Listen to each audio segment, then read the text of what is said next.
Você está parado agora, no meio do que parece ser um pântano quente e silencioso, no coração da costa do Golfo do México. O ar não é apenas quente, ele é pesado, como se a umidade tivesse se transformado em um cobertor úmido e grosso que você precisa empurrar a cada respiração.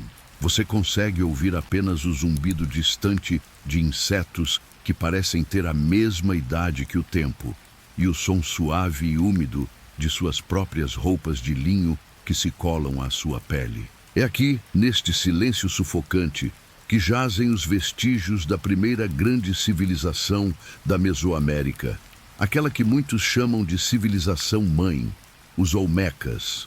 Hoje, nós vamos mergulhar nas profundezas da história perdida, examinando as civilizações antigas que desapareceram, aquelas que simplesmente esvaziaram seus centros urbanos e deixaram para trás apenas enigmas de pedra e poeira.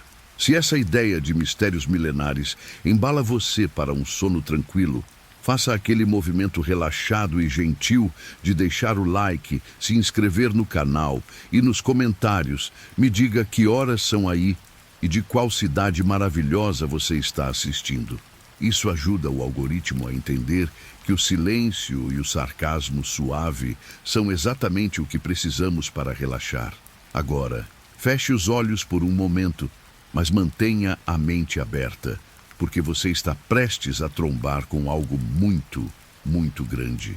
Você caminha lentamente sobre um solo que é uma mistura de lama antiga e areia vulcânica. E então, você a vê. Ela está lá, uma cabeça de pedra colossal, maior do que um carro pequeno, emergindo da vegetação rasteira como se tivesse sido abandonada por um gigante preguiçoso. O basalto escuro e denso, trazido de pedreiras a dezenas de quilômetros de distância, brilha levemente sob o vapor da floresta.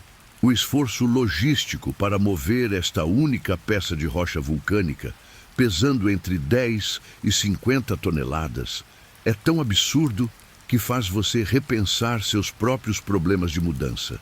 Você se pergunta se eles tinham uma versão Olmeca da empresa de mudança que garantia que o trabalho seria feito, ou se era apenas uma questão de muita força de vontade e talvez um pouco de chantagem religiosa.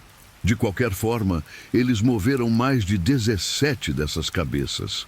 E o fato de elas terem chegado aqui sem os modernos guindastes, ou, o mais importante, sem a roda, é uma lição de planejamento que faria inveja a qualquer gerente de projetos moderno. Você se aproxima, sentindo a textura da pedra. Ela é fria ao toque, mas absorveu a umidade da floresta, dando-lhe uma sensação úmida e quase viva. O rosto é a definição de autoridade antiga. Lábios grossos, nariz largo e uma expressão que não é de felicidade nem de raiva, mas de um tédio profundo e duradouro. Eles usam o que parecem ser capacetes de couro justos, talvez um tipo de equipamento de proteção para um jogo esportivo antigo e violento que envolvia sacrifício, ou talvez apenas a moda da época para chefes poderosos. É quase como se o escultor quisesse transmitir a mensagem: sim, eu sou importante, e sim, estou muito cansado de supervisionar a construção deste templo. Os Olmecas, que floresceram há mais de 3.000 anos, estabeleceram os alicerces culturais para quase todas as civilizações mesoamericanas subsequentes. Pense neles como o primeiro beta-teste bem-sucedido de uma sociedade complexa na região. Eles inventaram o conceito de centros cerimoniais monumentais, uma hierarquia social clara, e talvez até mesmo o primeiro sistema de escrita e calendário da região, embora esses últimos ainda sejam debatidos acaloradamente pelos acadêmicos, que adoram um bom debate acalorado sobre coisas que aconteceram há milhares de anos. Eles se concentraram em grandes centros como San Lorenzo e, mais tarde, La Venta, que era um complexo cerimonial construído em uma ilha pantanosa, exigindo ainda mais engenharia civil para evitar que tudo afundasse na lama. Mas o mistério não está no que eles construíram, mas no que eles não fizeram. O mistério está no silêncio. Por volta do ano 400 antes da Era Comum, os grandes centros olmecas simplesmente pararam. Não houve um grande incêndio apocalíptico. Não há evidências esmagadoras de uma invasão estrangeira que varreu a população com espadas e gritos. Não, foi muito mais sutil e talvez por isso muito mais perturbador. O que aconteceu foi o abandono. É como se a civilização tivesse decidido que estava cansada de viver naquele lugar úmido e simplesmente fizesse as malas. Você pode imaginar o último dia em São Lourenço. Os sacerdotes embalando suas melhores cerâmicas, o último artesão fechando sua loja e o chefe da aldeia olhando para a sua cabeça colossal e pensando: bem, não vamos conseguir levar isso. Os arqueólogos, que amam teorias, têm algumas ideias, é claro. Pode ter sido uma mudança ambiental lenta, talvez os rios tivessem mudado seus cursos, ou o pântano tivesse se tornado muito imprevisível, inundando as plantações essenciais de milho, feijão e abóbora. Ou talvez tenha sido um colapso interno. A manutenção daquela sociedade complexa, a logística de alimentar todos e, o mais importante, a logística de arrastar pedras gigantes por quilômetros através da selva, pode ter se tornado insustentável. A complexidade, como você verá repetidamente nesta jornada, é um peso que as civilizações antigas adoravam carregar até que ele esmagasse suas costas. Você toca a base da cabeça colossal uma última vez. A umidade da floresta parece amplificar o silêncio. Este é o legado dos olmecas. Uma série de rostos gigantescos de pedra que parecem estar esperando pacientemente por uma resposta que nunca chega. Eles foram a fundação de tudo o que veio depois, mas eles próprios se desintegraram em centros regionais menores e menos ambiciosos. Eles não caíram com um estrondo dramático. Eles se dissolveram com um suspiro lento e úmido. É um lembrete tranquilizador de que nem todo fim de mundo precisa ser televisionado. Às vezes, o colapso é apenas o som de uma civilização inteira decidindo que o gramado do vizinho parecia mais verde, ou talvez apenas menos pantanoso. Você se afasta, sentindo o cheiro forte de terra molhada e decomposição vegetal. E o silêncio da selva engole o rastro de seus passos, preparando o cenário para a próxima parada, onde o planejamento urbano era tão perfeito que o silêncio é ainda mais ensurdecedor. Você sente a mudança brusca no ar. A umidade pegajosa da selva mesoamericana evapora, substituída por uma secura fina e quente que arranha a parte de trás de sua garganta. Você está agora na planície árida e poeirenta do Vale do Indo, onde o sol é uma lâmpada brutal e implacável, e a cor predominante é o ocre queimado, quase marrom avermelhado. Se a civilização anterior era um murmúrio caótico de rituais sangrentos e mistérios colossais em meio ao verde sufocante, esta é uma declaração de ordem, uma planilha perfeitamente organizada que decidiu parar de funcionar. Você caminha pelas ruínas de Mohenjo-Daro, ou talvez Harappa, e a primeira coisa que atinge você não é o tamanho, mas a uniformidade obsessiva. Imagine que um urbanista moderno, aquele tipo que adora linhas retas e eficiência máxima, tenha viajado no tempo 4.500 anos e recebido um orçamento ilimitado de tijolos. É isso. Você está caminhando por um grid tão preciso que faz as grades de Nova York parecerem um desenho feito por uma criança com febre. Seus pés levantam uma poeira fina e quente. Você se abaixa para tocar um dos tijolos cozidos, a textura áspera e familiar sob seus dedos. E aqui está o detalhe que deveria arrepiar a espinha de qualquer arquiteto. Cada tijolo, em cada cidade deste vasto império, que se estendia por mais de 1 milhão de quilômetros quadrados, tinha as mesmas dimensões padronizadas. A proporção era de 1, 2, 4. Sempre. Isso não é apenas planejamento. É um nível de controle de qualidade que faria a Amazon chorar de inveja. Nenhum palácio luxuoso, nenhuma pirâmide gigante de ego.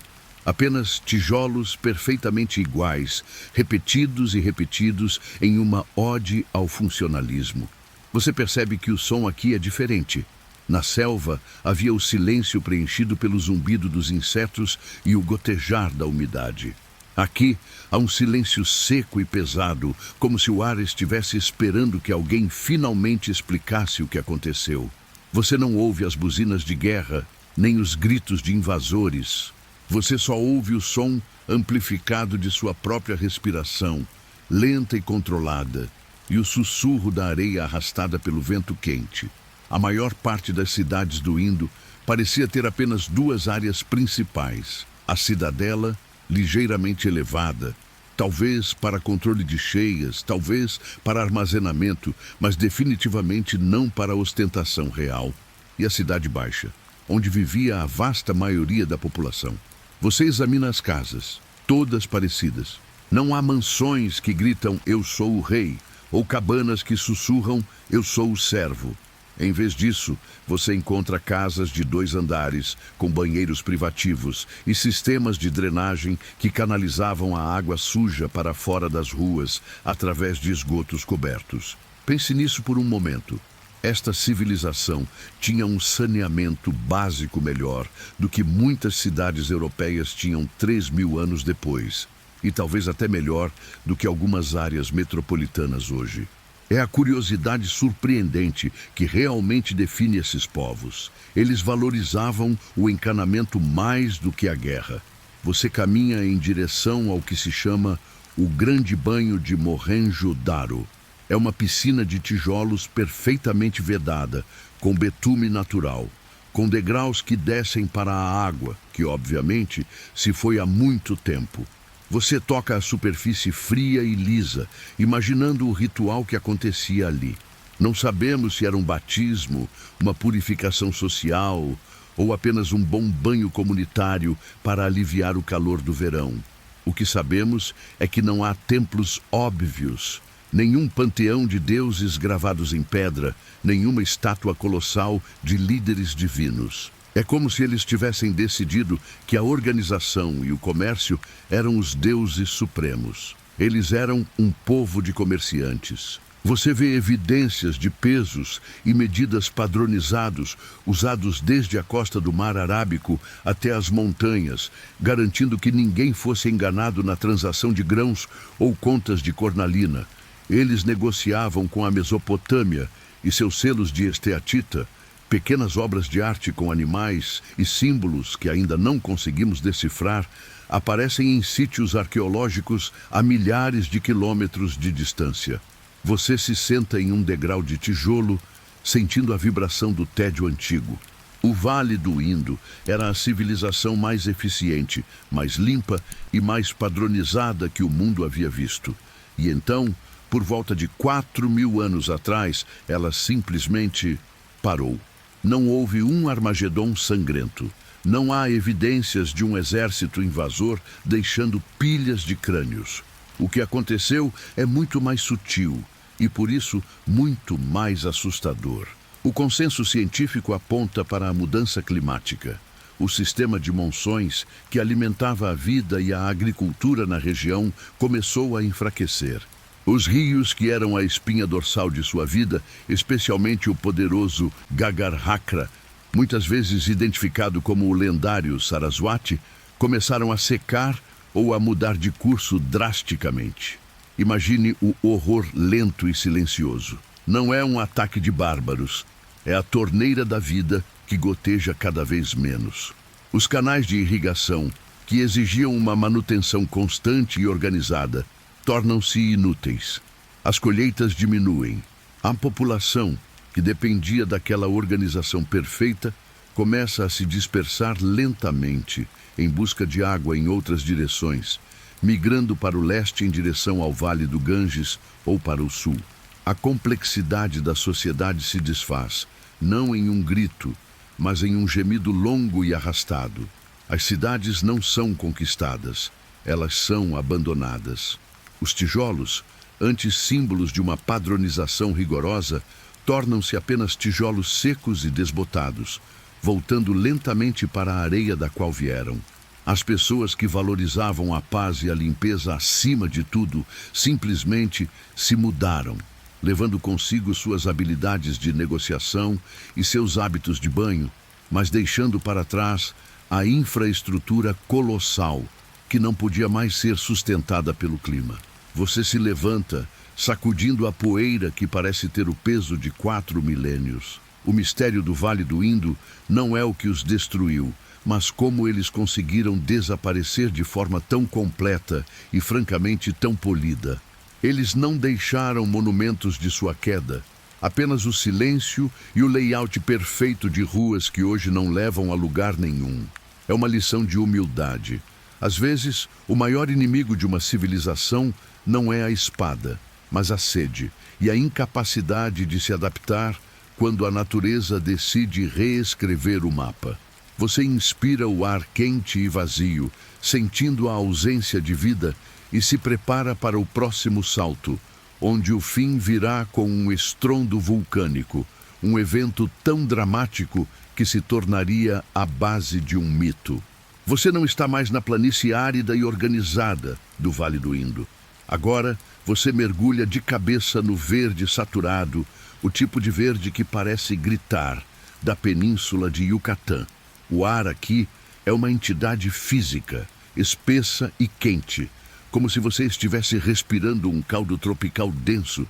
Cada inspiração é um trabalho, e o suor começa a escorrer pelas suas costas antes mesmo de você dar o seu 10º passo.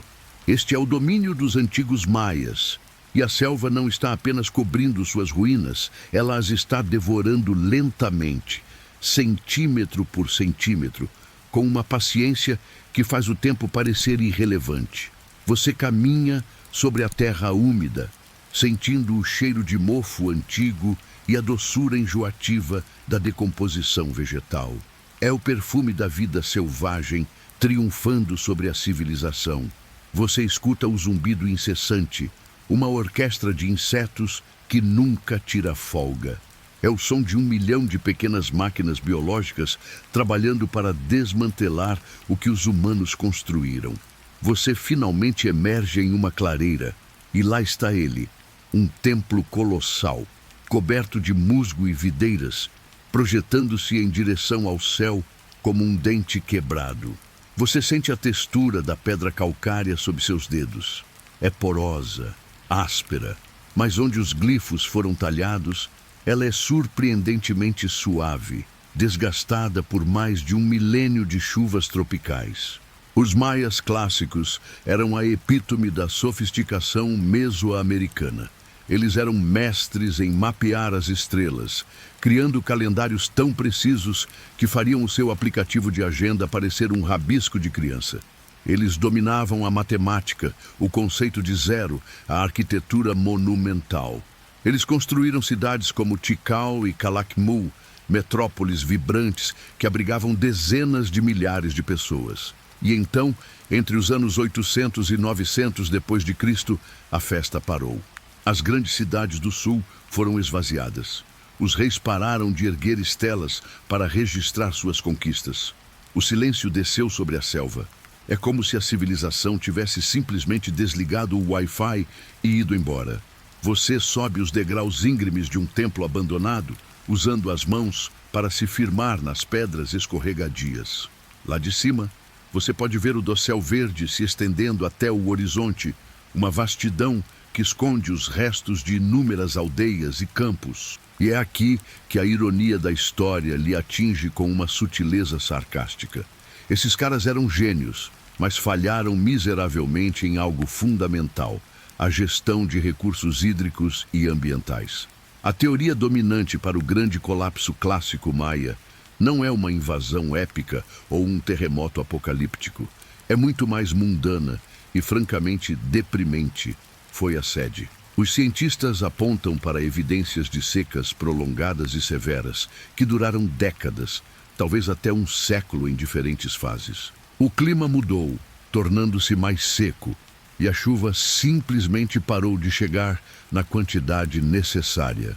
Combine isso com o fato de que os próprios maias estavam desmatando a selva a uma taxa industrial para abrir espaço para a agricultura de corte e queima, e para obter madeira para a construção e cal para o estuque.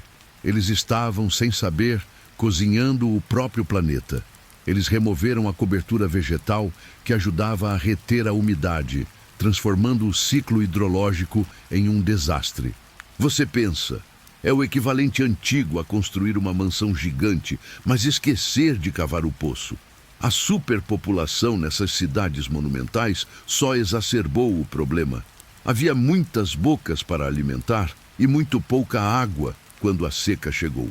E quando os recursos falham, a fé nos líderes tende a ir junto. Os reis maias, ou Kuhul Ajau, eram considerados intermediários divinos, responsáveis por garantir que os deuses da chuva, como Shaak, fizessem seu trabalho. Quando a chuva não veio por um ano, depois 2, depois 10, o povo começou a questionar a eficácia de seus governantes. O sarcasmo aqui é palpável. Eles tinham um calendário que previa o movimento das estrelas com milênios de antecedência, mas não conseguiram prever que derrubar todas as árvores causaria problemas. Você se senta em um degrau de pedra, sentindo o calor irradiar do basalto. O silêncio agora não é vazio, é pesado, preenchido pela história de um povo que simplesmente se dispersou. Não houve uma batalha final gloriosa. Não há evidência de um massacre generalizado. O que aconteceu foi muito mais lento e doloroso. As pessoas começaram a se mover.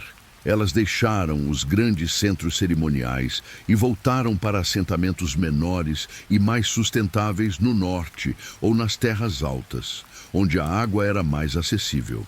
Elas pararam de apoiar a elite sacerdotal e real. Os grandes projetos de construção cessaram. Imagine o som. O martelo de pedra parando de bater. O canto dos sacerdotes sendo substituído pelo som do vento. As praças, antes cheias de vida, comércio e rituais de sacrifício, transformaram-se em espaços vazios onde apenas a grama crescia. Os reis, que se vestiam com jade e penas de quetzal, ficaram sem audiência, sem servos e, pior, sem milho. É um colapso que não termina com um estrondo, mas com um murmúrio, um êxodo silencioso e desesperado. Você passa a mão sobre um relevo desgastado, talvez o rosto de um antigo deus ou um retrato de um rei que prometeu chuva e falhou. A curiosidade surpreendente, embora não seja o foco principal desta sessão, reside na resiliência do povo maia. Eles não desapareceram. Eles apenas se reconfiguraram. O colapso foi dos centros urbanos e do sistema político do Sul, não do povo ou da cultura em si. Eles continuam vivos hoje, mantendo as tradições e a língua. Mas o Império Clássico, aquele das pirâmides gigantes e dos cálculos astronômicos, esse sim se dissolveu na poeira e no limo. Você se levanta, sentindo a umidade penetrar em suas roupas. Você inspira profundamente, tentando absorver a lição que a selva ensina. A natureza sempre tem a palavra final. E quando a balança ecológica é desequilibrada, não importa quão sofisticado seja o seu calendário ou quão alta seja a sua pirâmide. O silêncio dos reis maias é um lembrete profundo de que a complexidade é frágil e que a arrogância humana diante da mãe natureza é, no final das contas, um péssimo plano de longo prazo. Você se afasta do templo, deixando-o para os macacos e os insetos, pronto para seguir em frente para um lugar onde o fim veio com um drama muito maior. Um tsunami de água salgada e cinzas vulcânicas. Você agora sente o ar mudar drasticamente, trocando a umidade pesada e o cheiro de decomposição da selva maia por algo totalmente diferente. A brisa seca e salgada do Mediterrâneo. É um alívio imediato, como se alguém tivesse ligado o ar condicionado do planeta no modo praia grega. Você está em Creta e o sol aqui não é opressor, mas sim glorioso, banhando as colinas em tons de ocre e queimando a pele de uma maneira que exige protetor solar fator 50, ou pelo menos um chapéu de palha ridiculamente grande. O cheiro é complexo, misturando o iodo do mar, o perfume quente da lavanda selvagem esmagada sob seus pés e, claro, o aroma inconfundível do azeite de oliva que parece permear tudo nesta ilha, desde os alimentos até o próprio ar. Você caminha em direção ao que foi o coração pulsante da civilização minoica, o Palácio de Knossos. Ao se aproximar, você nota imediatamente que este lugar não se parece com as fortalezas maias ou as pirâmides egípcias. Não há muralhas defensivas gigantescas, o que sugere que os minoicos estavam ocupados demais bebendo vinho, pintando golfinhos nas paredes e sendo fabulosos para se preocupar com vizinhos mal-humorados. Isso, ou eles tinham uma confiança cega em sua frota naval, que era, na época, a rainha indiscutível do Egeu. Você pisa nas pedras desgastadas, sentindo a textura lisa e fria sob seus pés e imediatamente se perde. E não é um perdido poético, é um perdido literal. O palácio é um emaranhado arquitetônico tão vasto e confuso que rapidamente se torna óbvio porque a lenda do Minotauro e seu labirinto nasceu aqui. Você sobe e desce escadas, passa por pátios centrais massivos e entra em salas que parecem se conectar de maneiras que desafiam a geometria básica. É como se um arquiteto moderno tivesse bebido muito café e decidido construir um prédio de escritórios sem qualquer lógica de fluxo de trabalho. Você se pergunta se eles realmente precisavam de tantas salas de armazenamento ou se era apenas um passatempo minoico construir mais um corredor que não levava a lugar nenhum. Há um senso de complexidade administrativa que é quase sufocante, mas também fascinante. Você nota a surpreendente sofisticação de sua engenharia. Há resquícios de um sistema de encanamento que, para a Idade do Bronze, era francamente futurista. Eles tinham vasos sanitários que davam descarga, o que é um feito notável, considerando que a maior parte da Europa medieval ainda estava jogando lixo pela janela. Você pode quase ouvir o som suave da água correndo pelas tubulações de terracota. Um som de conforto e civilidade em meio ao calor. O narrador sarcástico em sua mente faz uma nota mental de que, se você tiver que construir um palácio labiríntico, pelo menos certifique-se de que ele tenha um bom sistema de esgoto. Os detalhes sensoriais mais impressionantes vêm dos afrescos.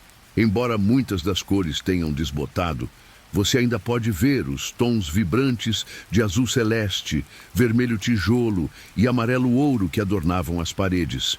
Eles não pintavam batalhas ou reis conquistadores, eles pintavam a vida. Golfinhos saltitantes, peixes coloridos e, claro, as figuras esguias e elegantes da corte, com suas cinturas incrivelmente finas e seus penteados elaborados. Há uma leve fragrância de pigmento antigo misturado com poeira que paira no ar. Um cheiro que diz, aqui a arte era mais importante que a guerra. E então você chega à representação de sua atividade mais famosa e francamente mais insana, o salto de touros, ou taurocatápsia. Você se imagina no pátio central, sentindo o calor do sol refletido na pedra, o cheiro forte de suor e terra molhada. Você ouve o rugido da multidão e o som seco dos cascos do touro batendo no chão. Não é uma tourada moderna onde o animal é morto, é um esporte acrobático, onde jovens atletas, tanto homens quanto mulheres, agarravam os chifres de um touro em corrida, davam um salto mortal sobre suas costas e aterrissavam com graciosidade. É uma dança de alto risco que faz o parkour moderno parecer uma caminhada no parque. Você se pergunta se eles tinham um bom sistema de saúde, porque a taxa de lesões devia ser astronômica. O sarcasmo aqui é inevitável. Eles eram tão relaxados que decidiram que a melhor forma de passar a tarde era arriscar a vida num ritual com um animal de meia tonelada. É essa imagem de beleza despreocupada e poder marítimo que torna o final da história minoica tão incrivelmente trágico. Você se senta em um degrau de pedra, sentindo a rugosidade do material desgastado sob a palma da sua mão. e contempla o fato histórico amplamente aceito que selou o destino deles. Não foram invasores lentos e persistentes, nem uma falha gradual na colheita, mas sim uma catástrofe geológica de proporções inimagináveis. A cerca de 70 milhas náuticas ao norte de Creta, jaz a ilha vulcânica de Thera, hoje conhecida como Santorini. Um dia, por volta de 1500 anos antes de Cristo, esta ilha explodiu. Não foi uma erupção comum. Foi uma das maiores erupções vulcânicas da história registrada, muito maior do que a do Vesúvio que soterrou Pompeia. Você pode quase sentir o tremor que viajou pela crosta terrestre. Um som grave e profundo que teria silenciado o mar por um instante antes do caos. A explosão teria sido audível por milhares de milhas, e a coluna de cinzas subiu mais de 25 milhas na atmosfera. Para os minoicos em Creta, o primeiro sinal de que algo estava terrivelmente errado teria sido a escuridão. O sol desapareceu, substituído por uma chuva incessante de cinzas finas e quentes, com cheiro de enxofre e pedra queimada, cobrindo os campos, sufocando as colheitas e, o mais importante, paralisando a vida marítima. Mas o golpe final não veio do céu, veio do mar. A erupção maciça gerou tsunamis colossais. Imagine uma parede de água, talvez dezenas de metros de altura, varrendo a costa norte de Creta, destruindo instantaneamente a frota minoica, os portos e os assentamentos costeiros. O som teria sido o mais aterrorizante de todos. Não o rugido do mar, mas o som úmido e esmagador da pedra sendo pulverizada. Você pode sentir o cheiro do sal misturado com a cinza vulcânica, um coquetel de destruição que marcou o fim de uma era. A civilização não desapareceu da noite para o dia, é claro. Nenhum colapso é tão limpo. Mas a infraestrutura vital foi destruída, a agricultura ficou comprometida pelas cinzas e o poder naval foi aniquilado. O golpe foi tão devastador que enfraqueceu os minoicos o suficiente para que, quando outros povos do continente, como os micênicos, chegassem, eles encontrassem apenas uma casca vazia de um império. O palácio labiríntico foi eventualmente abandonado, e as pinturas de golfinhos e touros foram cobertas pela poeira do tempo. Você se levanta, sacudindo a poeira que se parece estranhamente com a cinza vulcânica de 3 milênios e meio atrás. A lição minoica é que às vezes não importa o quão sofisticado seja o seu encanamento ou quão bela seja sua arte. Se você construir sua civilização perto de um vulcão adormecido, a Mãe Natureza tem o poder de enviar uma mensagem muito clara e muito barulhenta. Você se afasta, sentindo o peso do mar salgado e a calma enganosa do Mediterrâneo, pronto para viajar para um lugar onde a água, ou a falta dela, seria o motor de outra grande história de desaparecimento. Você sente o ar mudar drasticamente, quase como se alguém tivesse fechado a porta de um refrigerador gigante e ligado um forno de convecção. O frescor salgado do Mediterrâneo é substituído pelo calor seco e pesado do deserto. Uma manta de poeira fina que se instala imediatamente em seus lábios e na parte interna do seu nariz. Você deixa para trás a fúria vulcânica e a água azul, trocando-as pela promessa de uma cidade escondida, onde a natureza foi menosprezada e transformada em arte.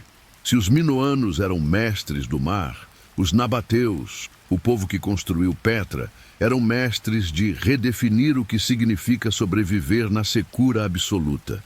É uma lição de que o colapso nem sempre é causado por um tsunami ou um exército, mas pode ser silenciosamente orquestrado pela planilha de cálculo.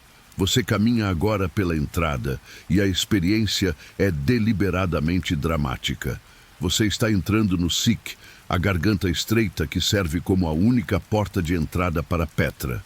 As paredes de arenito sobem a centenas de metros acima de você, bloqueando o sol e transformando o caminho em um corredor de sombras e silêncio.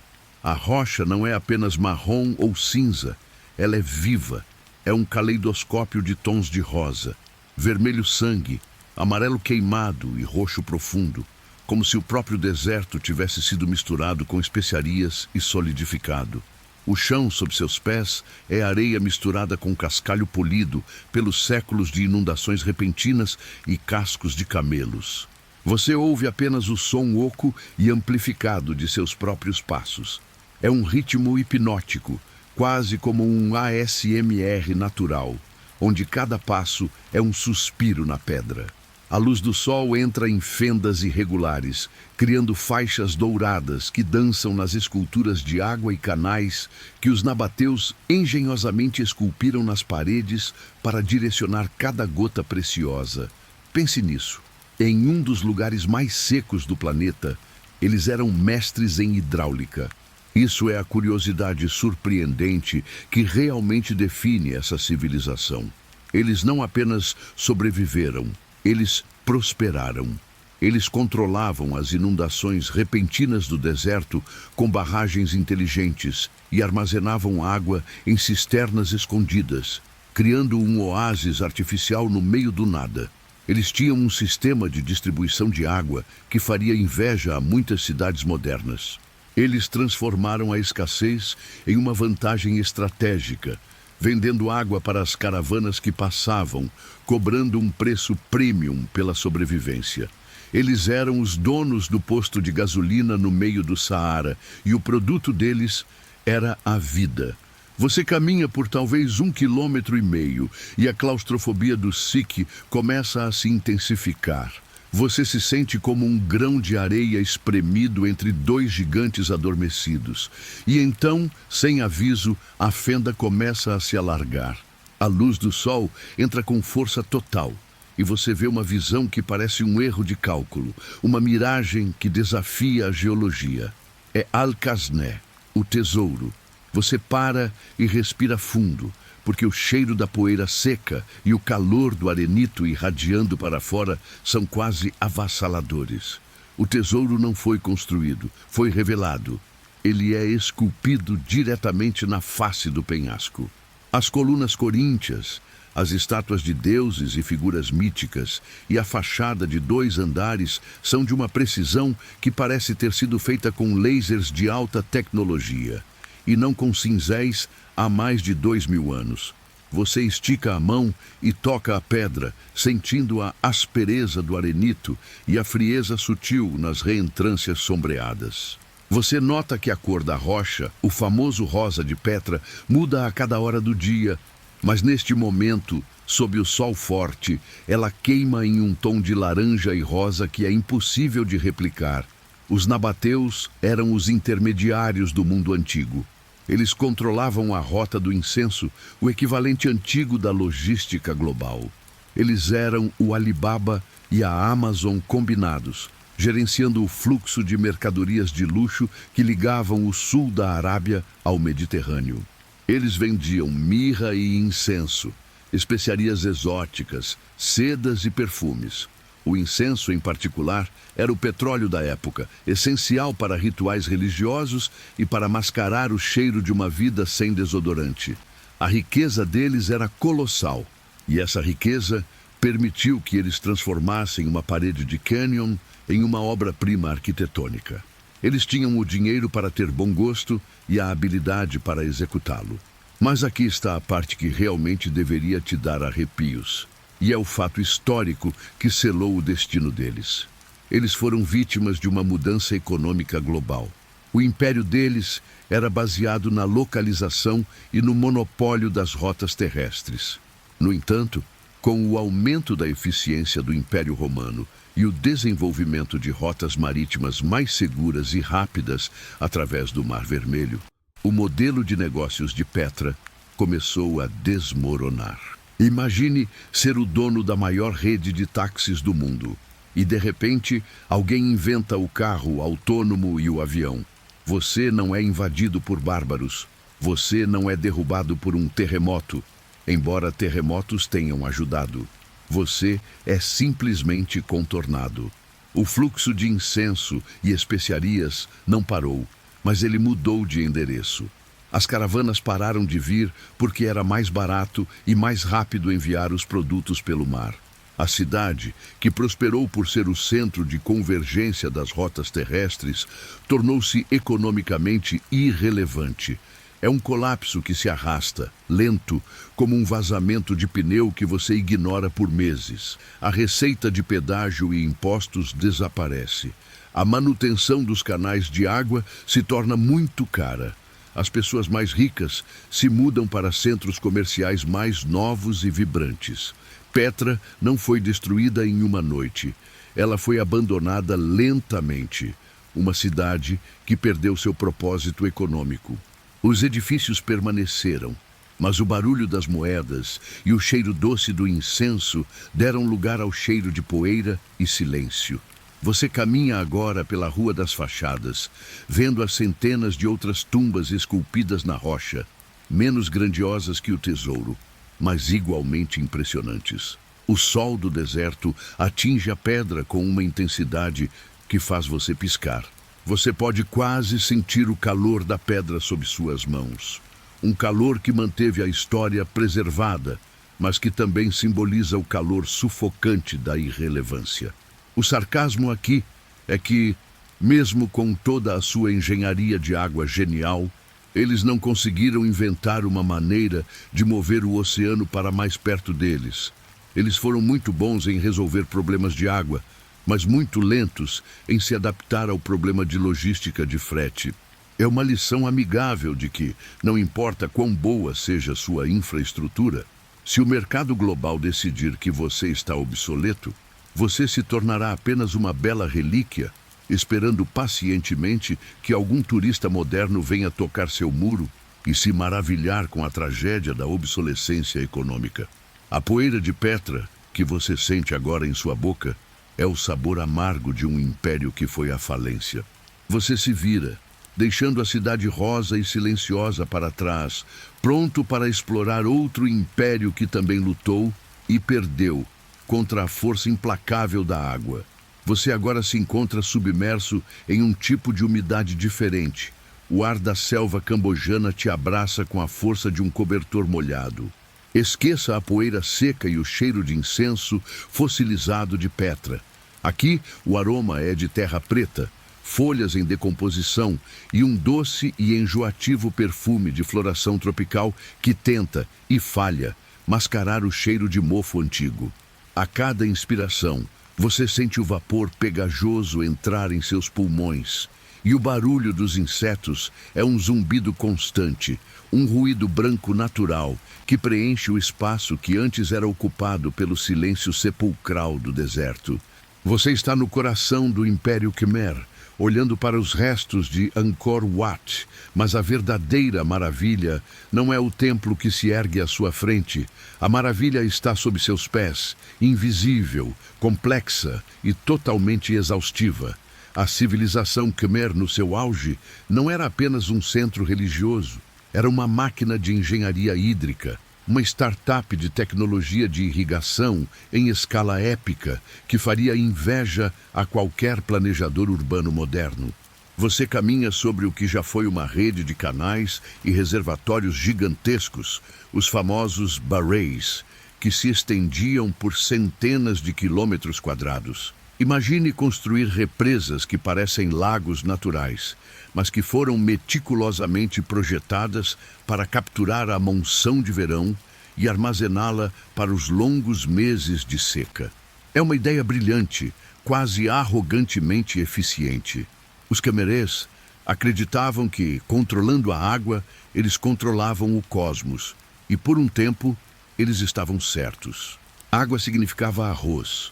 O arroz significava população, e a população significava mão de obra para construir mais templos e mais canais. Era um ciclo de prosperidade que parecia à prova de falhas, uma fundação tão sólida quanto o basalto que eles usavam para esculpir seus deuses. Você toca a pedra úmida de um antigo aqueduto.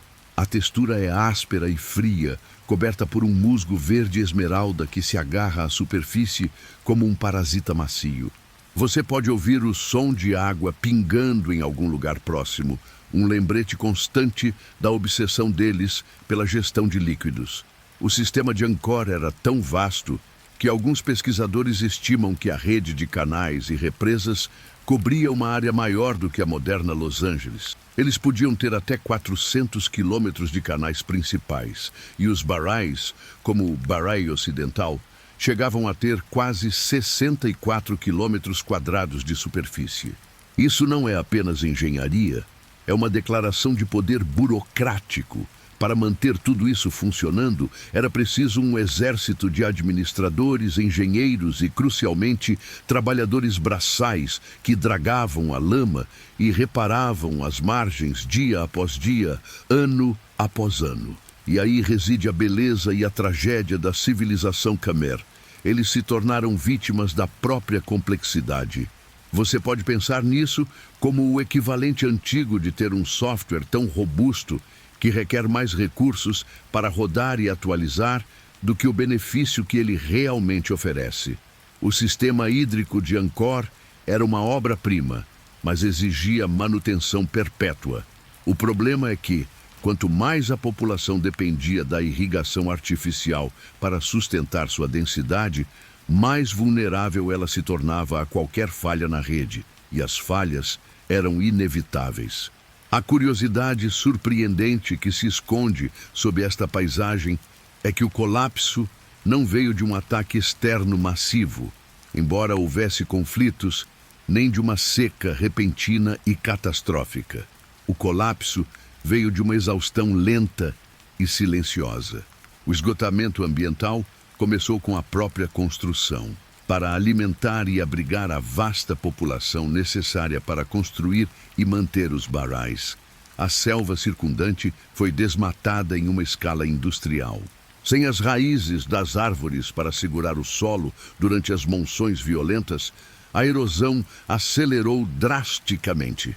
A cada chuva torrencial, mais e mais sedimentos eram arrastados para a rede de canais e principalmente para os gigantescos baréis.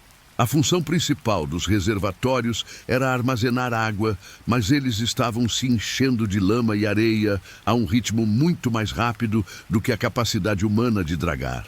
Imagine a frustração dos engenheiros. Eles projetaram o sistema para durar para sempre, mas a natureza estava conspirando lentamente contra eles, auxiliada pelo próprio impacto humano.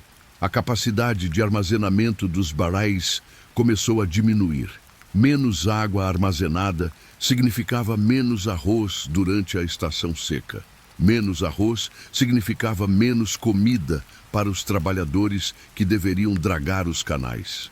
Você está preso em um ciclo vicioso, onde a solução para o problema, mais manutenção, se torna impossível devido ao próprio problema, a falta de recursos causados pela falha do sistema. O sarcasmo aqui é que eles eram tão obcecados pela água que se afogaram em sua própria lama. Você caminha ao longo de um antigo dique, sentindo a terra compactada e dura sob seus pés. Seus dedos roçam a superfície e você imagina o suor, o esforço de milhares de pessoas carregando cestos de terra, tentando reverter o inevitável. Não é um final dramático como a erupção de um vulcão ou a chegada de um exército invasor com espadas flamejantes. É um final burocrático, um colapso de infraestrutura. É o som de um sistema de encanamento entupido em escala imperial. A capacidade do império de gerenciar sua própria complexidade atingiu o limite. A vasta e intrincada máquina que lhes deu poder e prosperidade tornou-se um fardo insuportável. Quando os canais começaram a falhar e a água não podia ser distribuída de forma confiável, a população, que dependia daquela precisão hídrica, teve que se dispersar. Eles não morreram todos de uma vez. Eles simplesmente se mudaram, abandonando o centro supercomplexo em favor de formas de vida mais simples e menos dependentes de uma rede hidráulica colossal. Os reis e sacerdotes ficaram com seus templos vazios, talvez ainda realizando rituais para barais que já não armazenavam água suficiente para irrigar os campos ao redor. A selva, que havia sido recuada pela ambição humana, começou a rastejar de volta, engolindo os templos e as represas, transformando a paisagem em uma ruína verde e silenciosa. Você respira fundo, sentindo a umidade condensar em sua pele. O som dos macacos nas árvores é um eco distante da complexidade humana que falhou aqui. O silêncio que se instalou sobre Angkor não é o silêncio da morte súbita, mas o silêncio do abandono, o som de uma civilização que simplesmente desistiu de pagar a conta de manutenção. Eles construíram um sistema perfeito, mas esqueceram que a perfeição exige esforço infinito. E o esforço infinito é a única coisa que nenhuma civilização consegue sustentar. Você se vira, deixando a engenharia hidráulica falhada para trás, pronto para explorar um império que lutou contra a seca e não contra o excesso de água. Você se sente imediatamente desidratado. A mudança de cenário é chocante, saindo da umidade sufocante e da exuberância verdejante de Angkor para a secura extrema desta paisagem. Aqui, o ar não é úmido, é granulado, carregando a poeira de 5.000 anos de história. O calor que atinge seu rosto é duro, como se tivesse sido cozido em um forno de cerâmica. Você está no que se conhece como o berço da civilização, a Mesopotâmia, a região entre os rios Tigre e Eufrates. Mas neste momento, os rios parecem mais uma memória distante, uma linha tênue e lamacenta que serpenteia por um tapete de argila rachada. Você inspira profundamente e o cheiro é de areia aquecida pelo sol, poeira mineral e a fragrância sutil de civilização antiga que se transformou em tijolos. Você está procurando por Akkad e o que você encontra é o silêncio de uma ambição que secou. Esta foi a casa de Sargon, o Grande, e é aqui que você precisa absorver um fato histórico que define a ambição humana. Sargon estabeleceu o que é amplamente considerado o primeiro império multinacional do mundo. Não apenas uma cidade-estado, mas um vasto território unificado sob uma única administração centralizada.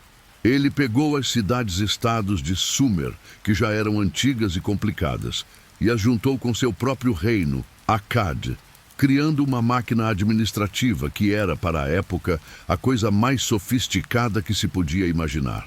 Pense no Império Acádio como a primeira grande corporação global.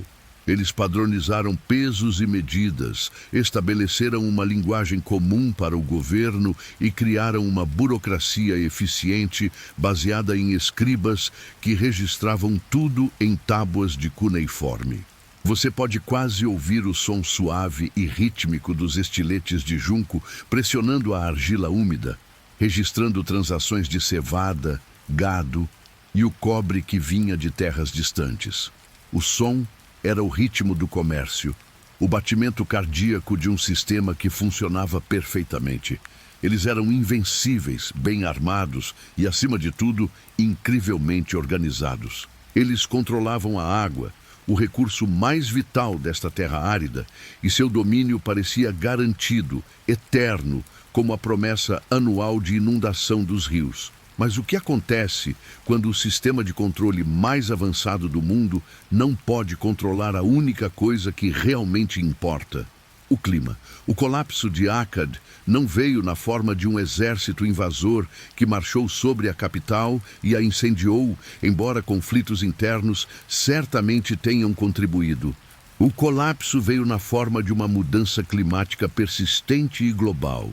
Um inimigo silencioso e implacável que não podia ser subornado ou decifrado em uma tábua de argila. Você caminha sobre o que antes era um campo de cultivo irrigado, e a textura do solo sob seus pés é dura e rachada, lembrando a superfície de um bolo de chocolate esquecido no sol por 3 dias. Não há umidade, apenas a aspereza da terra que desistiu.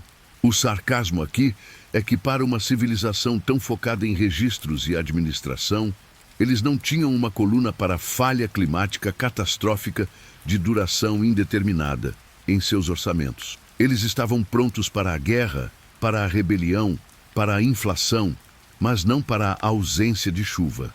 E aqui está a curiosidade surpreendente que realmente faz você sentir a fragilidade da vida antiga. Os cientistas modernos, examinando núcleos de sedimento no Golfo de Omã e em outras regiões, identificaram um evento climático específico que coincide perfeitamente com o colapso do Império Acádio. Eles o chamam de evento de 4,2 mil anos atrás. Não foi uma seca de 1 ou 2 anos que poderia ser superada com reservas e racionamento. Foi uma seca de 50 anos. 50 anos. Tente imaginar a frustração. O primeiro ano, os administradores de Sargon pensaram que era um ciclo ruim. Eles enviaram relatórios detalhados, ordenaram sacrifícios e rezaram aos deuses do tempo. O quinto ano, o desespero começou a se instalar e os estoques diminuíram. No 10º ano, o som dos rios Tigre e Eufrates, que antes era uma canção de vida, tornou-se um sussurro de lodo. No 20º ano, a administração central provavelmente já havia colapsado em um caos de fome e migração. Você se agacha e toca o leito seco de um canal de irrigação que os acádios construíram com tanto esforço. É um canal de poeira agora. O cheiro de água fresca e lodo fértil desapareceu, substituído pelo cheiro pungente de sal e minerais que vieram à superfície com a evaporação. O som que você ouve é o da desintegração social. O murmúrio de pessoas que abandonam as cidades e voltam para uma existência tribal e nômade. O império não foi conquistado. Ele se desfez de dentro para fora, desidratado. Quando não há mais comida para distribuir, o conceito de império se torna um luxo ridículo. Por que obedecer a um rei distante em Akkad quando ele não pode garantir que você beba água?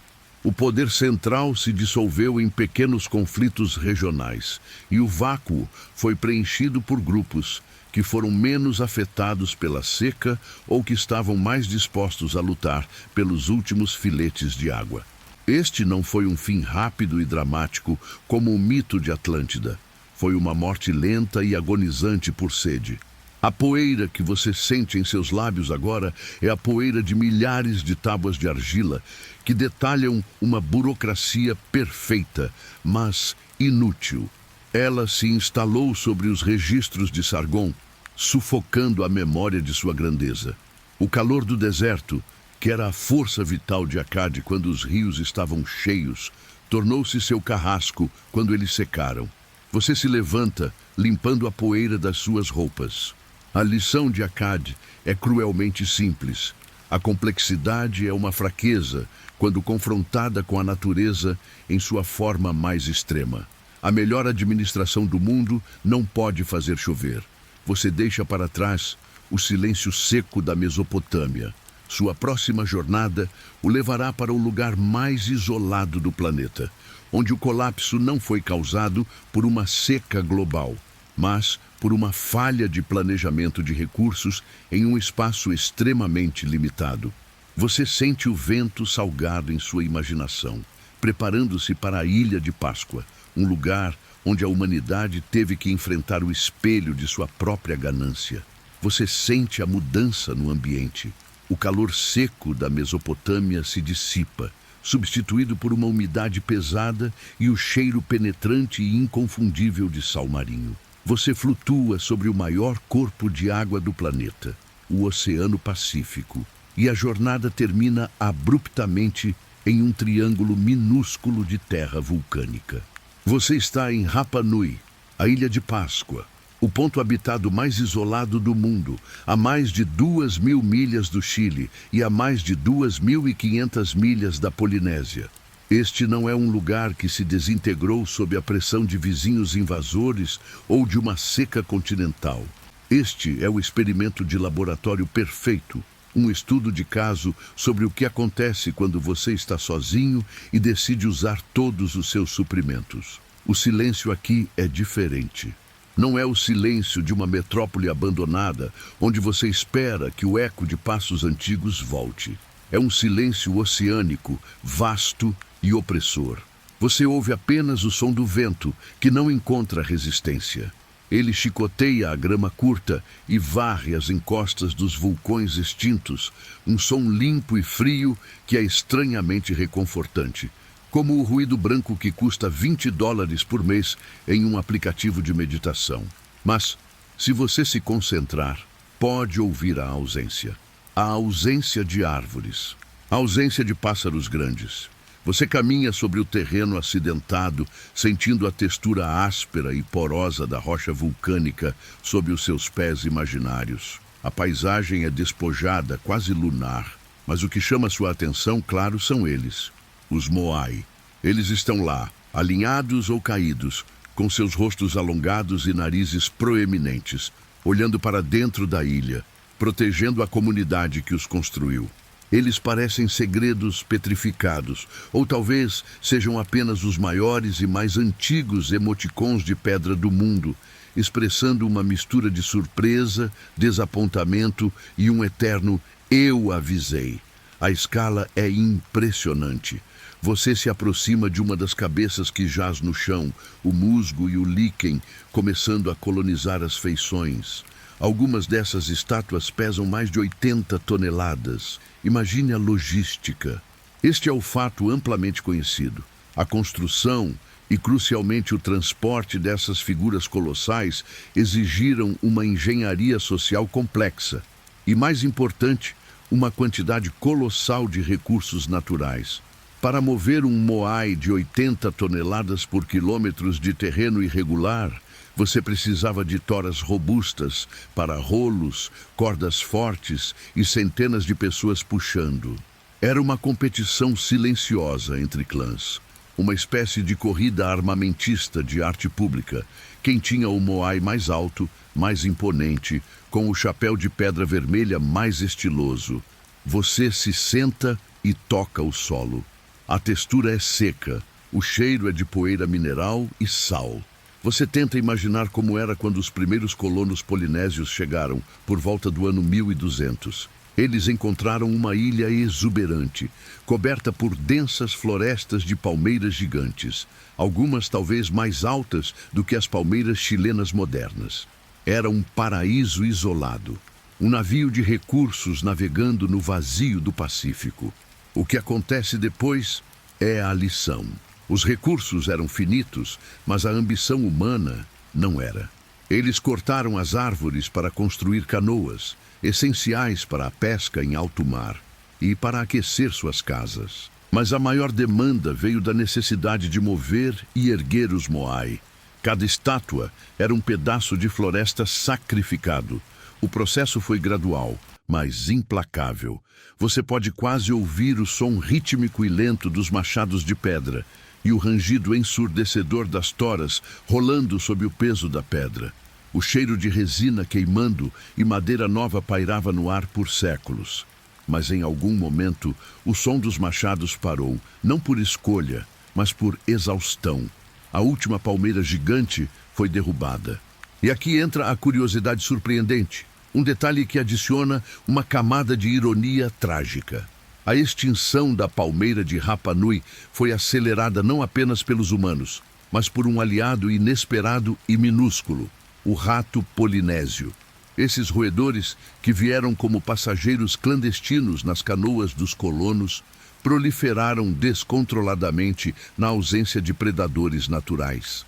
Milhões de ratos mastigavam as sementes das palmeiras antes que elas tivessem chance de germinar. Pense nisso. Enquanto os humanos estavam ocupados em uma competição de egos esculpidos em pedra, um exército de roedores estava garantindo que o futuro da ilha fosse estéril. Um colapso civilizacional assistido por roedores. Sem árvores, não havia mais toras para rolos. O transporte dos moai parou. Você vê as estátuas abandonadas a meio caminho, jogadas no chão como brinquedos esquecidos. Mais criticamente, sem árvores, não havia mais madeira para construir canoas robustas. A principal fonte de proteína, o peixe de águas profundas, desapareceu do cardápio. O cheiro de peixe fresco e salgado foi substituído por um cheiro mais pobre de galinhas e tubérculos escassos. A sociedade então se volta para dentro em todos os sentidos. Sem recursos externos e sem capacidade de fuga, a pressão explodiu. O sarcasmo aqui é que, mesmo isolados, eles não conseguiram cooperar. A lenda fala de guerras internas, de canibalismo em tempos de fome extrema e, o mais simbólico de tudo, o derrubamento dos Moai. Os clãs rivais não apenas pararam de construir, eles derrubaram as estátuas uns dos outros em um ato final e desesperado de vandalismo cultural. Onde antes havia orgulho, restou apenas a raiva. Você se levanta e caminha até o vulcão Hanukau, sentindo o vento gelado do Pacífico. O som do vento é o único hino que resta. Rapa Nui é a prova de que o colapso não precisa de um exército estrangeiro para acontecer. Basta um suprimento limitado, uma ambição ilimitada e a miopia de não conseguir ver o fim da floresta. Eles estavam em seu próprio planeta de bolso e falharam no teste de sustentabilidade. Você olha para as estátuas caídas, seus rostos inexpressivos voltados para a terra, e a lição é silenciosa e brutal. Seus ancestrais cortaram a última árvore para mover uma estátua. Você respira fundo, sentindo o ar limpo, mas vazio. E a segurança do seu próprio ambiente fechado parece, por um momento, um luxo perigoso. O silêncio da Ilha de Páscoa é o som de uma lição aprendida tarde demais. Você se prepara para deixar este lugar de solidão ecológica e seguir para o deserto americano, onde a falha não foi derrubar árvores, mas gerenciar rios. Você sente a mudança brusca de temperatura, como se tivesse saído de um banho frio e entrado em uma sauna de baixa umidade.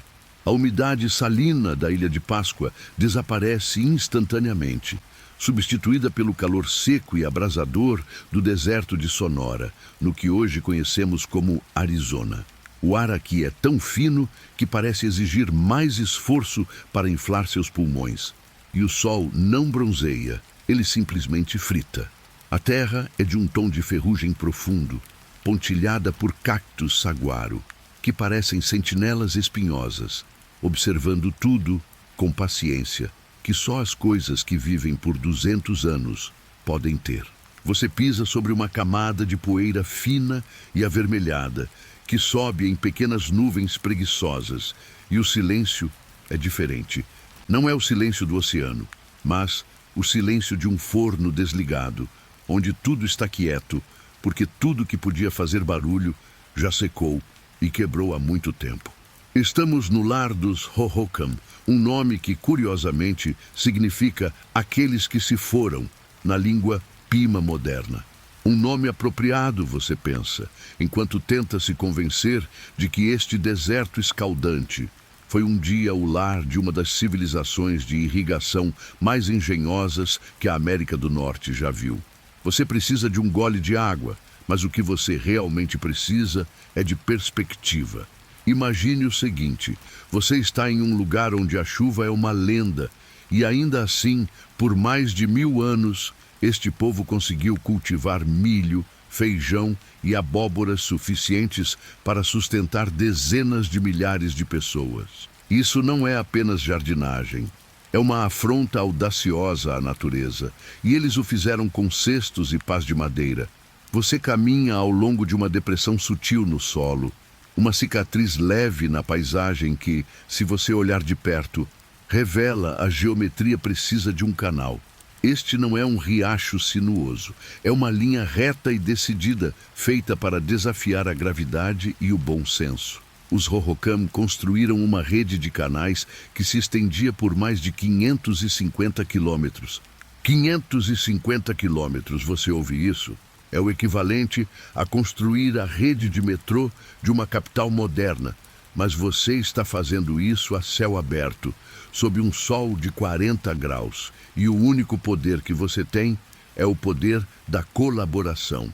O sarcasmo sutil aqui é que hoje, se o seu Wi-Fi cair por 10 minutos, a sociedade entra em colapso. Os Hohokam fizeram sua infraestrutura funcionar por 10 séculos. Você se ajoelha e toca o solo ao lado do canal abandonado. A terra aqui é diferente, mais dura, compactada. É caliche, uma camada de sedimento cimentado, quase como concreto natural, que eles usavam para revestir as paredes dos canais para evitar a infiltração de água. Sinta a textura áspera e fria sob a ponta dos seus dedos. Se você fechar os olhos, você pode quase ouvir o murmúrio da água correndo, não o som estrondoso de um rio, mas o som hipnótico e constante de uma fita transportadora de água, levando vida para longe de rios distantes, como o Sal e o Gila. O cheiro predominante é de poeira quente e, se você inalar profundamente, um aroma medicinal e resinoso da planta creosoto, que prospera onde o resto perece. É o cheiro da resiliência, mas também o cheiro da solidão. O que torna esta história tão tipicamente desértica é a perfeição da engenharia versus a imperfeição da permanência humana. Os canais eram tão bem projetados que, quando a moderna Phoenix começou a se expandir no século XIX, os engenheiros simplesmente limparam e reutilizaram muitos dos antigos canais Hohokam. Pense nisso. Sua tecnologia era tão boa que durou mais do que a civilização que a criou, e ainda estava funcional 1000 anos depois. Isso é o equivalente a encontrar um iPhone 10.000 que funciona perfeitamente, mas foi feito de pedra polida e alimentado por gravidade.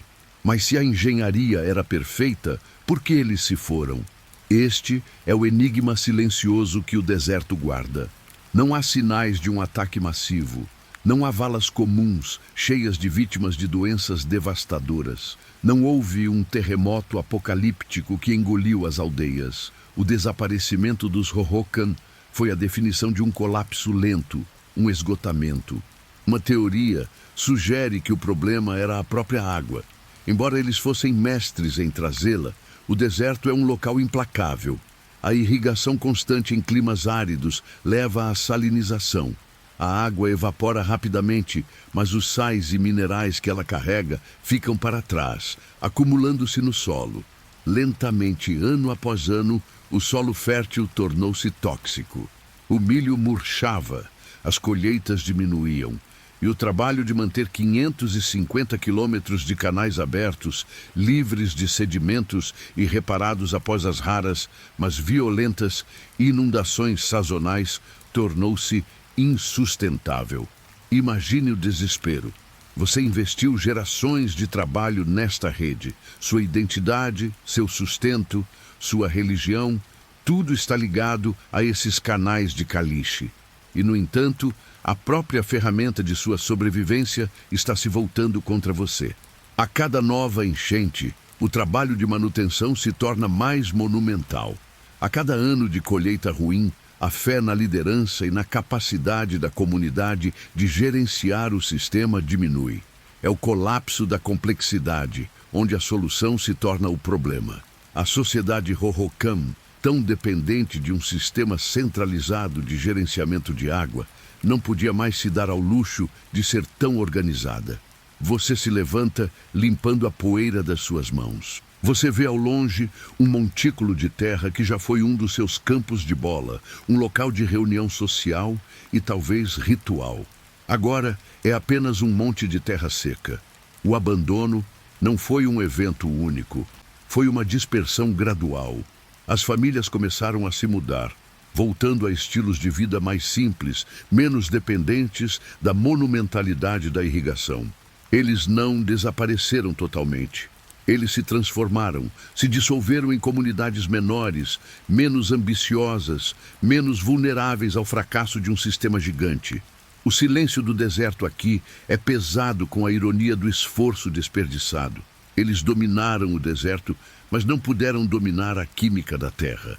Eles se foram, e a única coisa que resta é a evidência de sua ambição, sulcos gigantescos na terra que hoje servem de base para rodovias e bairros modernos. Você percebe que, às vezes, a tragédia não é a destruição súbita, mas a decisão lenta e dolorosa de que é mais fácil desistir de tudo que você construiu do que continuar lutando contra as leis imutáveis da natureza.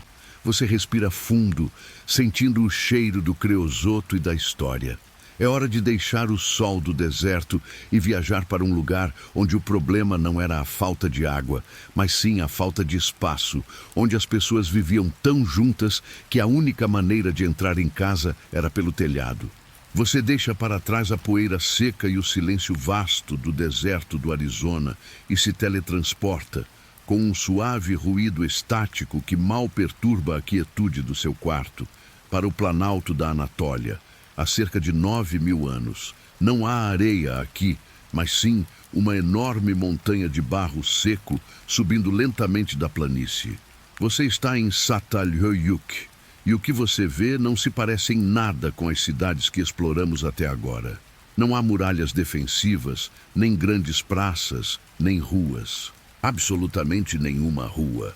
Você está olhando para o que parece ser um gigantesco bloco de Lego feito de tijolos de barro, onde cada peça está perfeitamente encostada na próxima, formando uma superfície contínua e plana no topo. A primeira coisa que atinge você é o cheiro. Não é o cheiro limpo do mar ou o cheiro picante de especiarias do comércio. É um cheiro denso e orgânico de fumaça de madeira misturada com argila molhada. E, francamente, a proximidade inevitável de muitas pessoas e seus animais de estimação. Você pisa no telhado, que é o seu chão, e sente a textura áspera da palha misturada com a lama compactada, quente sob o sol da manhã. Este telhado, você percebe, é a única área pública. É o seu calçadão, a sua praça de alimentação, o seu playground. As crianças correm por ele, tropeçando ocasionalmente em cestos ou em pedras de moer esquecidas. Os adultos estão ocupados remendando as rachaduras nas paredes de barro ao redor, ou, mais provavelmente, subindo ou descendo. Para entrar em uma casa em Çatalhöyük, você não usa uma porta lateral, você usa o telhado. Imagine que sua única entrada e saída é um buraco no teto, acessível apenas por uma escada de madeira que parece ter sido montada com pressa. É o sistema de segurança mais eficiente do mundo neolítico, mas o pior em termos de entrega de pizza.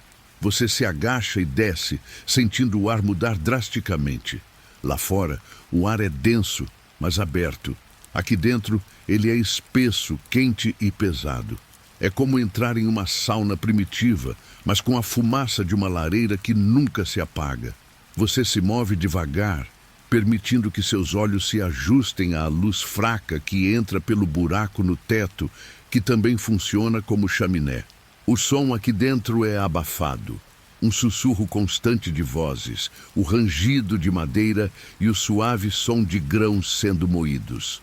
O chão sob seus pés é liso, de argila polida, e você sabe, por uma curiosidade surpreendente, que os arqueólogos descobriram que logo abaixo dessa superfície estão os restos mortais de seus parentes.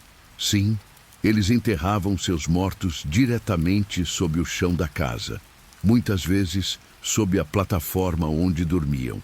É um arranjo incrivelmente íntimo, e para os padrões modernos, um pesadelo sanitário de nível máximo.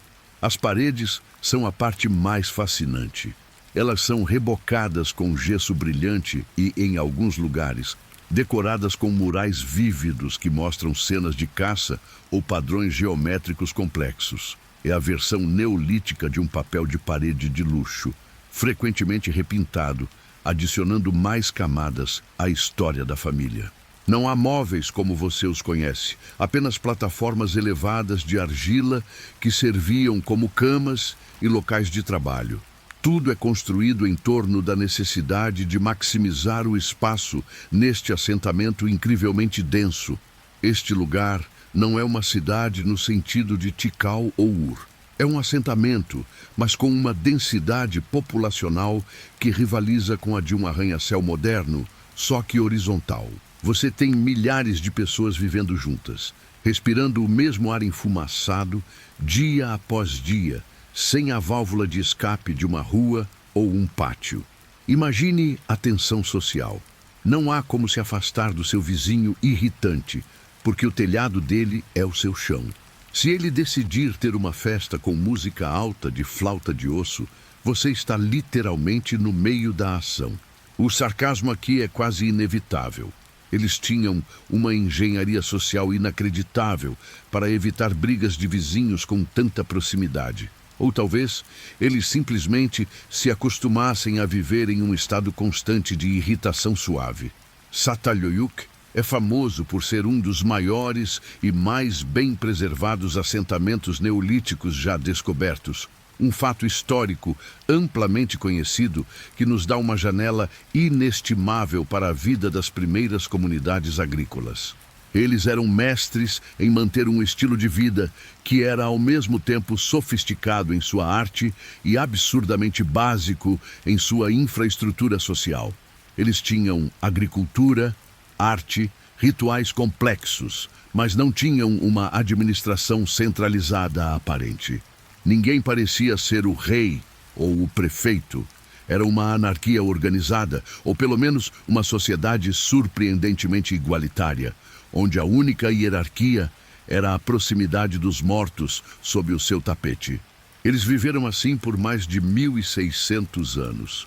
Isso é um tempo incrivelmente longo para manter esse tipo de densidade. Mas então, lentamente, eles começaram a se dispersar. Não houve um terremoto maciço, nem um exército invasor vindo com tochas. Foi o oposto do colapso maia. Foi um lento desmantelamento de uma comunidade que se tornou insustentável. As teorias apontam para a falha na complexidade. O acúmulo de lixo, a falta de saneamento adequado e o estresse da superlotação começaram a corroer a vida diária. Viver em cima dos mortos e do lixo por 17 séculos provavelmente não é a receita para uma longevidade social perfeita. Você pode sentir a mudança no ar. O cheiro de fumaça não é mais tão forte. As escadas não estão sendo usadas com tanta frequência. As pessoas não estavam morrendo, estavam se mudando. Elas estavam pegando suas ferramentas, suas sementes e talvez até alguns ossos de seus parentes e simplesmente caminhando para o campo para começar de novo em assentamentos menores e mais arejados. Elas escolheram a paz do espaço em vez da segurança da densidade. O grande monte de barro, que foi construído lentamente sobre centenas de gerações que derrubavam e reconstruíam suas casas exatamente no mesmo local, ficou em silêncio. Você sobe de volta para o telhado, sentindo o alívio de respirar o ar menos saturado. Você olha para o mar de telhados vazios. O som do vento agora substitui o murmúrio humano. É um silêncio diferente dos outros que encontramos. Não é o silêncio da catástrofe, mas o silêncio do abandono planejado, um adeus lento e prolongado a um estilo de vida que se tornou pesado demais para suportar. É um lembrete de que, às vezes, as pessoas desistem de tudo que construíram do que continuar lutando contra as leis imutáveis da natureza e, neste caso, as leis da higiene básica. O conforto de um assentamento compacto não valia mais a pena. Você respira fundo, pronto para deixar este monte silencioso e se aventurar em um lugar onde o colapso não foi lento, mas sim um mito envolto em névoa e água. Você se afasta do calor abafado e do cheiro persistente de um assentamento neolítico superlotado. Você está cansado de desmoronamentos lentos, de civilizações que se esvaem em poeira e tédio burocrático. Sua mente anseia por algo grandioso, algo com fogos de artifício e um final dramático de tirar o fôlego. E é por isso que, neste momento, você vira as costas para a realidade suja e se permite mergulhar no mito mais reconfortante de todos, Atlântida. Você sente a mudança na pressão ao seu redor. Não é a pressão da terra ou da história, mas a pressão da água do mar, fria e esmagadora. Seus ouvidos registram o som profundo e gutural do oceano. Um zumbido grave que é o oposto exato do silêncio ensurdecedor que encontramos nas ruínas secas de Rapa Nui ou do Vale do Indo. Atlântida não se desintegrou. Ela foi engolida inteira.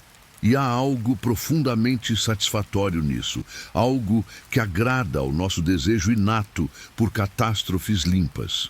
Você se lembra de Platão, o filósofo grego que nos deu esse presente narrativo.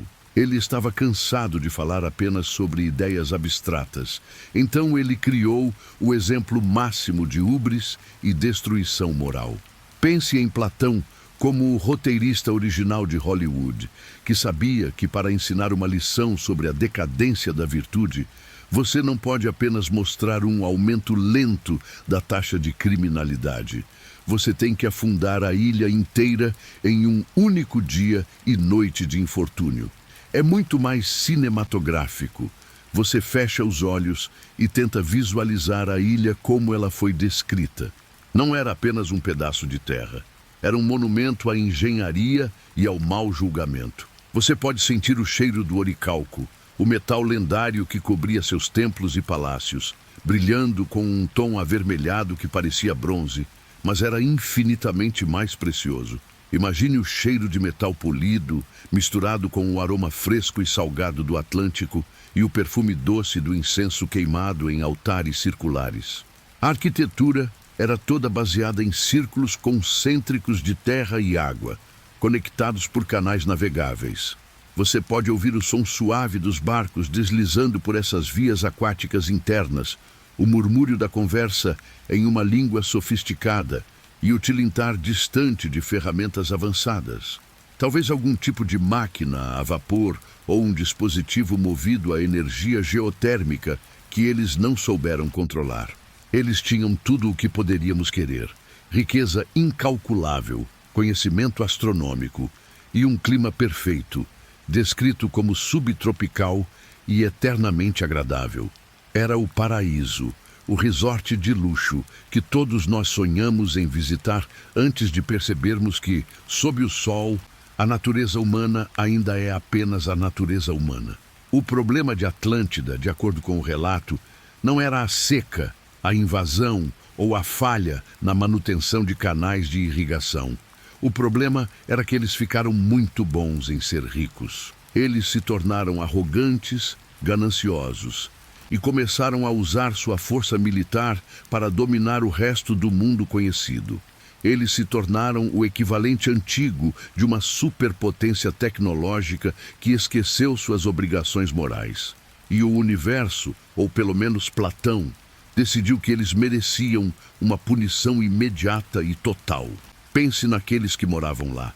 Eles não tiveram o luxo de uma dispersão lenta como os moradores de Satalhöyük, que podiam sair e construir uma nova casa a 30 quilômetros de distância quando o lixo ficasse muito alto.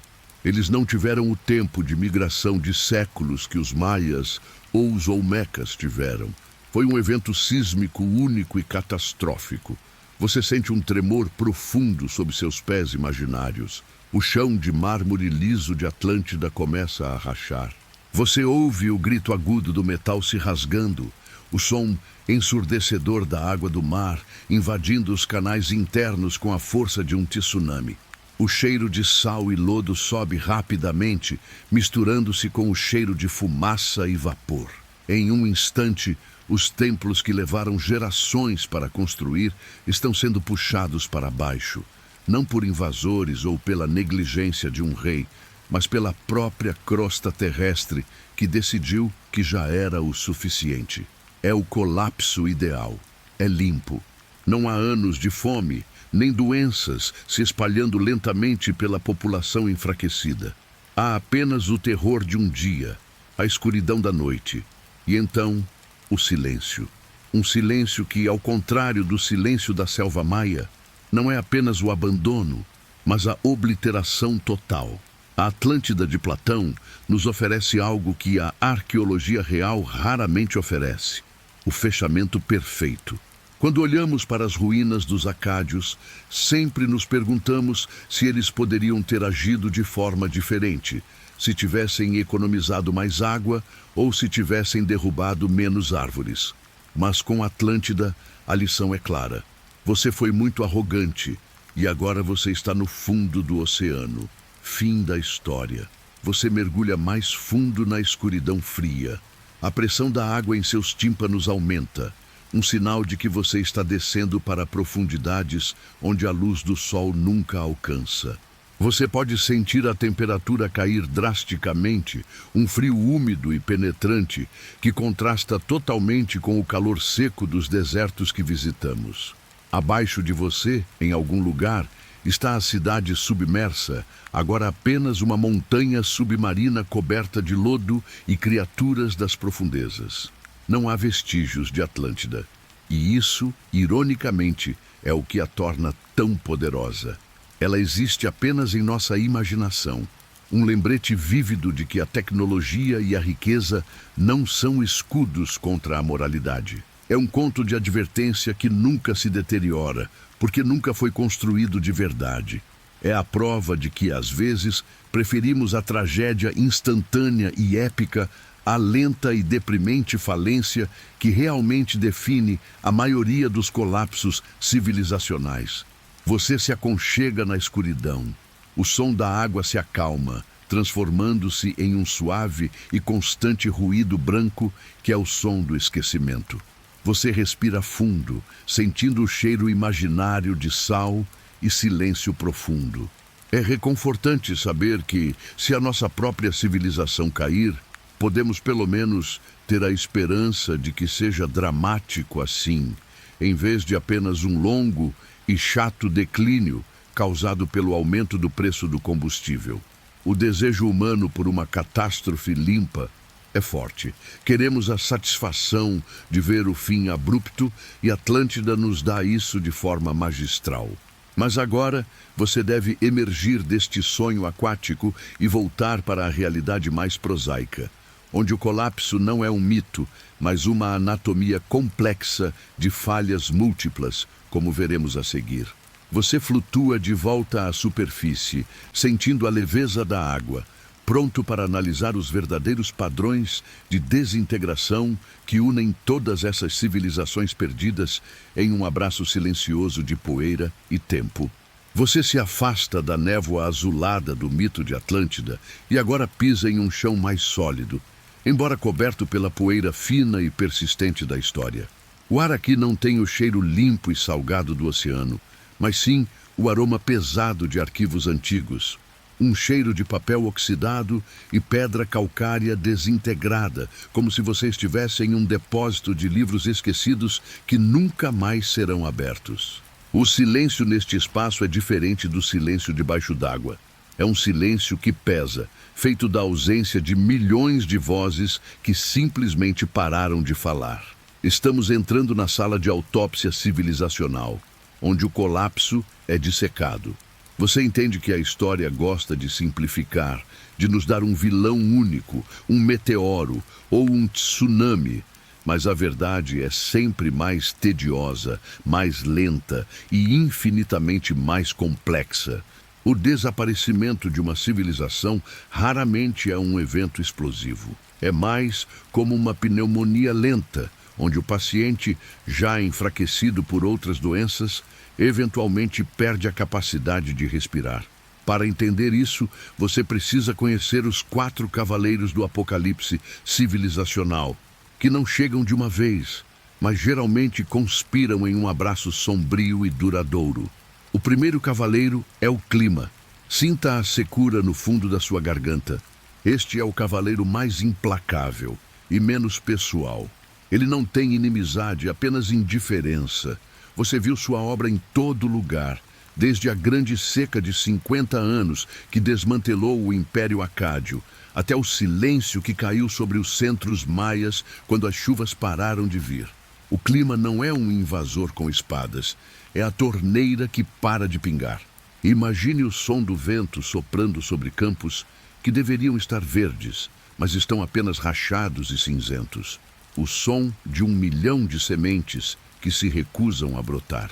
A mudança climática, seja ela vulcânica como em Terra, que desestabilizou os minoanos, ou uma alteração de monções, força as pessoas a abandonarem a complexidade. Por que manter um palácio ou um aqueduto gigantesco se a água que o alimenta sumiu? A prioridade se torna a sobrevivência básica, e tudo o que é culturalmente sofisticado, como a escrita, a astronomia ou a burocracia, é descartado como um luxo insustentável. Você sente o calor seco do deserto, o cheiro de terra queimada e percebe o quão rapidamente a civilidade se desfaz quando a água se torna a moeda mais valiosa. O segundo cavaleiro é o invasor, mas você precisa vê-lo pelo que ele realmente é, o oportunista. Este cavaleiro raramente derruba uma civilização saudável. Ele é mais como um abutre que espera que a presa esteja doente e fraca. Quando o Império Romano finalmente caiu no Ocidente, ele já estava sob o peso da inflação, da corrupção e da desorganização militar interna. Os invasores bárbaros eram apenas o empurrão final. Sinta o cheiro metálico da ansiedade no ar, o som de botas distantes, mas entenda que esse som só se torna fatal quando as muralhas internas já estão corroídas pela falta de manutenção e pela falta de fé. Nenhuma civilização colapsa apenas por causa de um exército externo. Ela colapsa porque não consegue mais pagar o seu próprio exército ou porque as pessoas internas não se importam mais o suficiente para lutar por um sistema que as oprime. O invasor é a pontuação final de uma frase que a própria civilização já estava escrevendo em letras minúsculas e trêmulas. O terceiro cavaleiro é a falha de complexidade.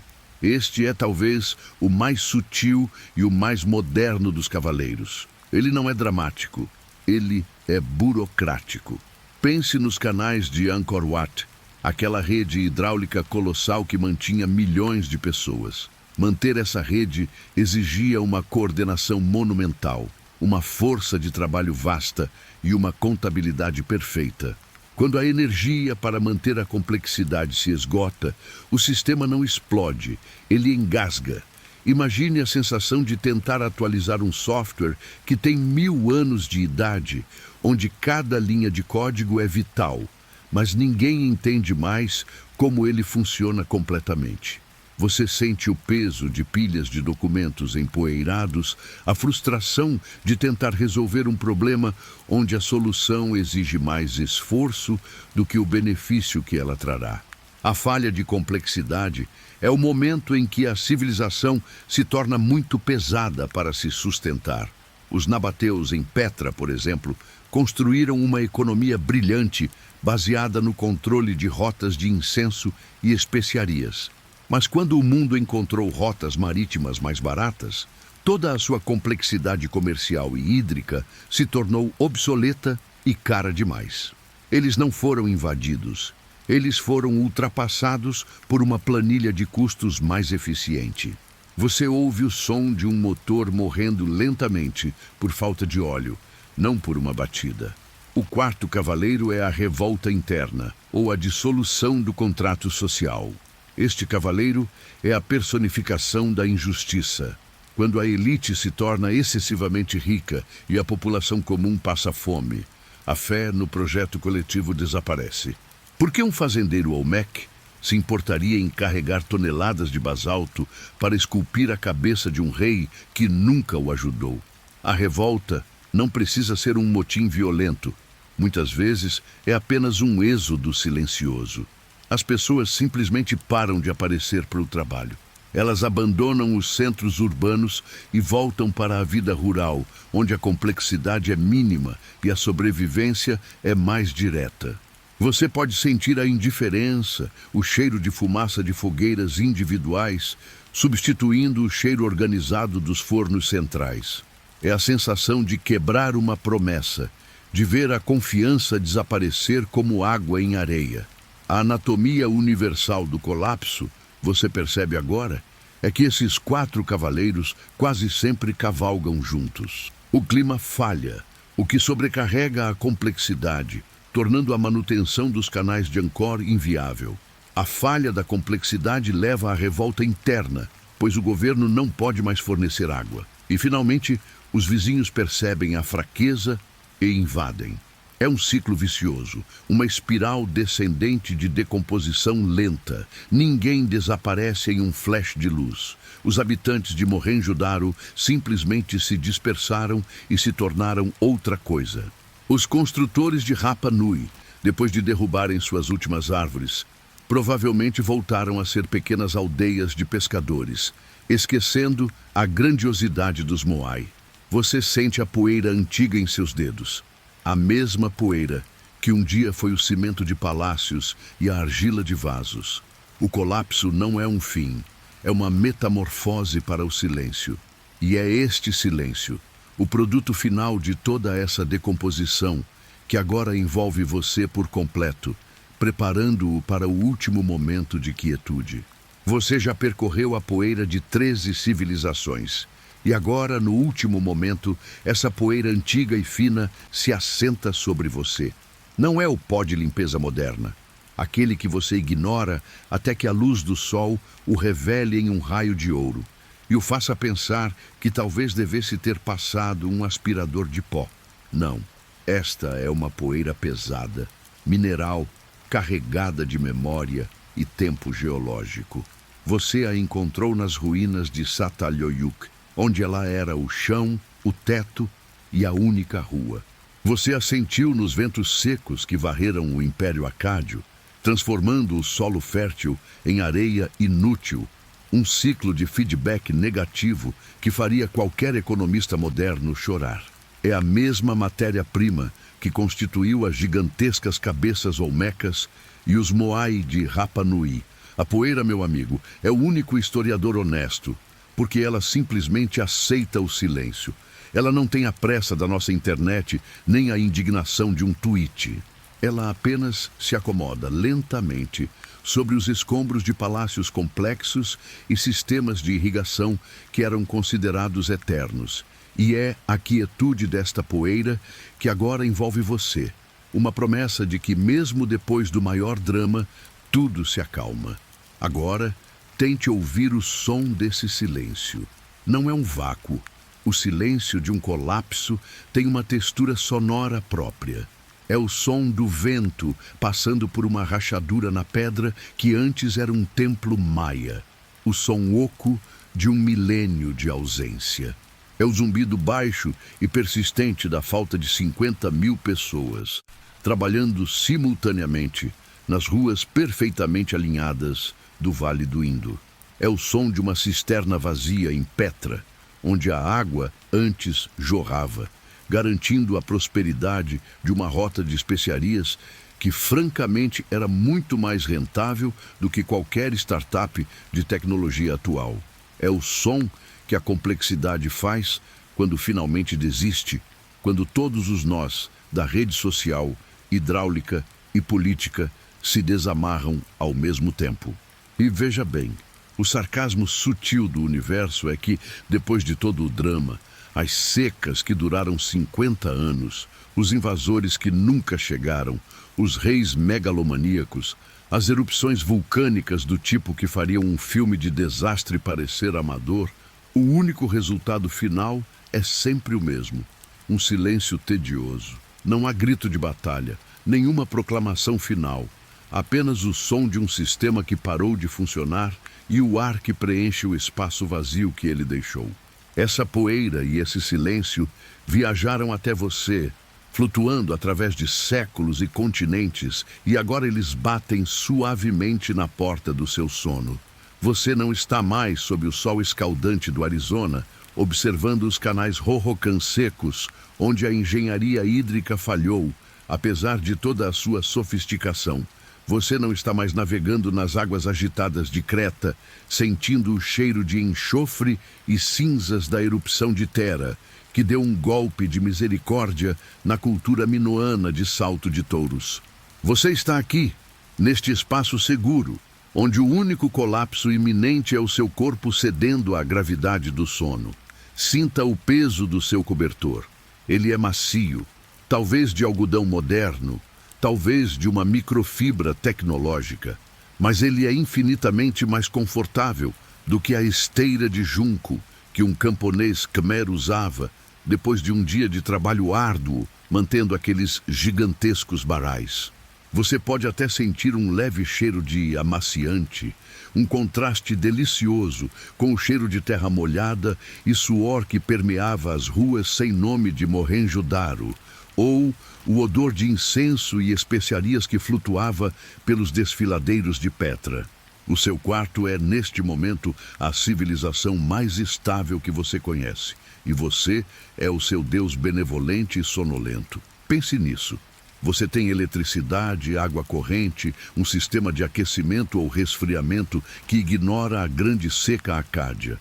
É um luxo que os reis de Angkor não poderiam ter sonhado, e uma complexidade que faria os habitantes de Satalhöyük coçarem a cabeça, confusos com a ideia de portas laterais em vez de buracos no telhado. Não se preocupe com a anatomia do colapso que discutimos: clima, invasão, falha de complexidade e revolta interna. Por agora, eles são apenas palavras sussurradas, narrativas históricas que se dissolvem no ar enquanto você expira. Sua única tarefa agora é permitir que sua própria complexidade, a mente que planeja, se preocupa e analisa, comece a falhar gentilmente. Deixe que o silêncio das civilizações passadas seja o seu ASMR pessoal. Não é ameaçador, é apenas a realização de que tudo o que era grandioso e barulhento pode se tornar calmo. A poeira antiga é agora a leve camada de sono que cobre suas pálpebras. Respire fundo, lentamente, inspirando a paz milenar que vem da aceitação da quietude. Você está seguro. As cabeças olmecas estão em seu lugar. Os maias estão dormindo há mais de 1000 anos. E a Atlântida nunca existiu fora da imaginação de um filósofo grego. Tudo está bem e parado.